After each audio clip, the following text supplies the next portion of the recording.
ولی کسی کو گالی نہیں دیتا، ولی کسی کو حقیر نہیں جانتا، ولی کسی کو اوئے توئے نہیں کرتا، ولی کسی کے ساتھ سخت درست لہجے میں بات نہیں کرتا، ولی کنجوس نہیں ہوتا۔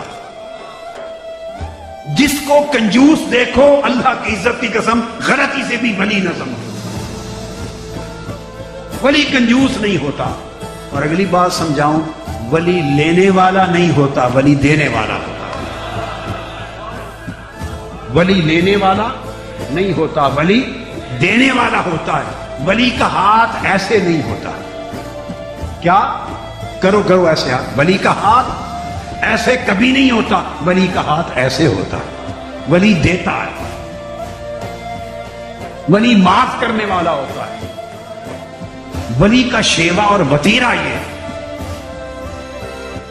جب اللہ کی ولایت کا دوہرا رشتہ قائم ہو جاتا ہے تو عادات بدل جاتی ہیں، بشری انسانی گھٹیا عادات رہتی ہی نہیں ہیں۔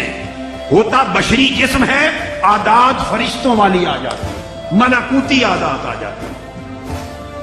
حضرت شقیق بلخی رضی اللہ تعالی عنہ مدینہ طیبہ حاضر ہوئے اور زیارت کے لیے آئے سیدنا امام جعفر الصادق علیہ السلام۔ سیدنا امام جعفر الصادق علیہ السلام کی زیارت کے لیے حاضر ہوئے۔ جب آ کے بیٹھے تو سیدنا امام جعفر الصادق رضی اللہ تعالی عنہ آپ نے فرمایا، شقیق تم بلخ سے آئے ہو، بلخ افغانستان کا شہر۔ پوچھا تمہارے ہاں فتوت ایک لفظ ہے، فتوت سمجھ لو ولی کی عادت۔ فتوت کیا ہے؟ ولی کی عادت، ولی کا طریقہ، صوفی کا، ولی کا، عارف کا طور طریقہ، یہ سادہ لفظ ہو سکتا۔ فتوت کے معنی ہیں الگ، مگر میں آپ کو سادہ بات سمجھا رہا ہوں۔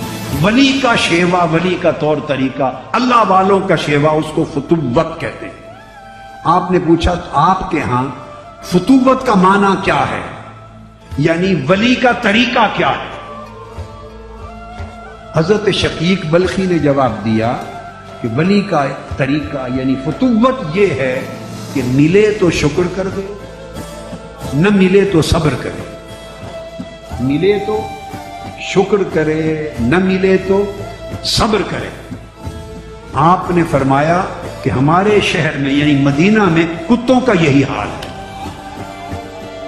ہمارے ہاں تو کتوں کا یہی حال ہے، کتوں کو ملے تو شکر کرتے ہیں، دم ہلاتے ہیں، نہ ملے تو صبر کرتے ہیں، بیٹھ جاتے ہیں۔ تو فرمایا حضرت آپ کے ہاں فتوت کیا ہے، آپ کے ہاں ولی کا طریقہ کیا ہے؟ فرمایا ہمارے ہاں فتوت یہ ہے کہ ملے تو بانٹ دے، نہ ملے تو شکر کرے۔ ملے تو بانٹ دے، نہ ملے تو شکر کرے۔ یہ تو حضرت امام جعفر الصادق کا جواب تھا۔ اب آخری حصے پہ آپ کے ذہن، چونکہ گفتگو ختم کر رہا ہوں، ایک تشویش اور سوال رہ جائے گا کہ ملے تو بانٹ دے، یہ تو سمجھ میں آ گیا، نہ ملنے پہ شکر کیسا کرے؟ ملا نہیں، نہ ملنے پہ شکر سمجھ میں نہیں آتا۔ تو میں نے کہا گفتگو ختم کرنے سے پہلے سوال کا جواب دیتا جاؤں۔ ولی نہ ملنے پہ شکر اس لیے کرتا ہے کہ اگر حرام ملے تو عذاب ہے، اگر حرام ملے تو عذاب ہے، اور حلال ملے تو حساب ہے۔ حلال ملے تو حساب ہے۔ ولی کو جب نہیں ملتا تو شکر کرتا ہے کہ حساب سے بچ گئے، مولا تیری بارگاہ میں حساب بڑا سخت ہے، تو نے حساب دینے سے بچا لیا۔ یہ ولی کا اور اولیاء کا ایک شیوہ زندگی ہے۔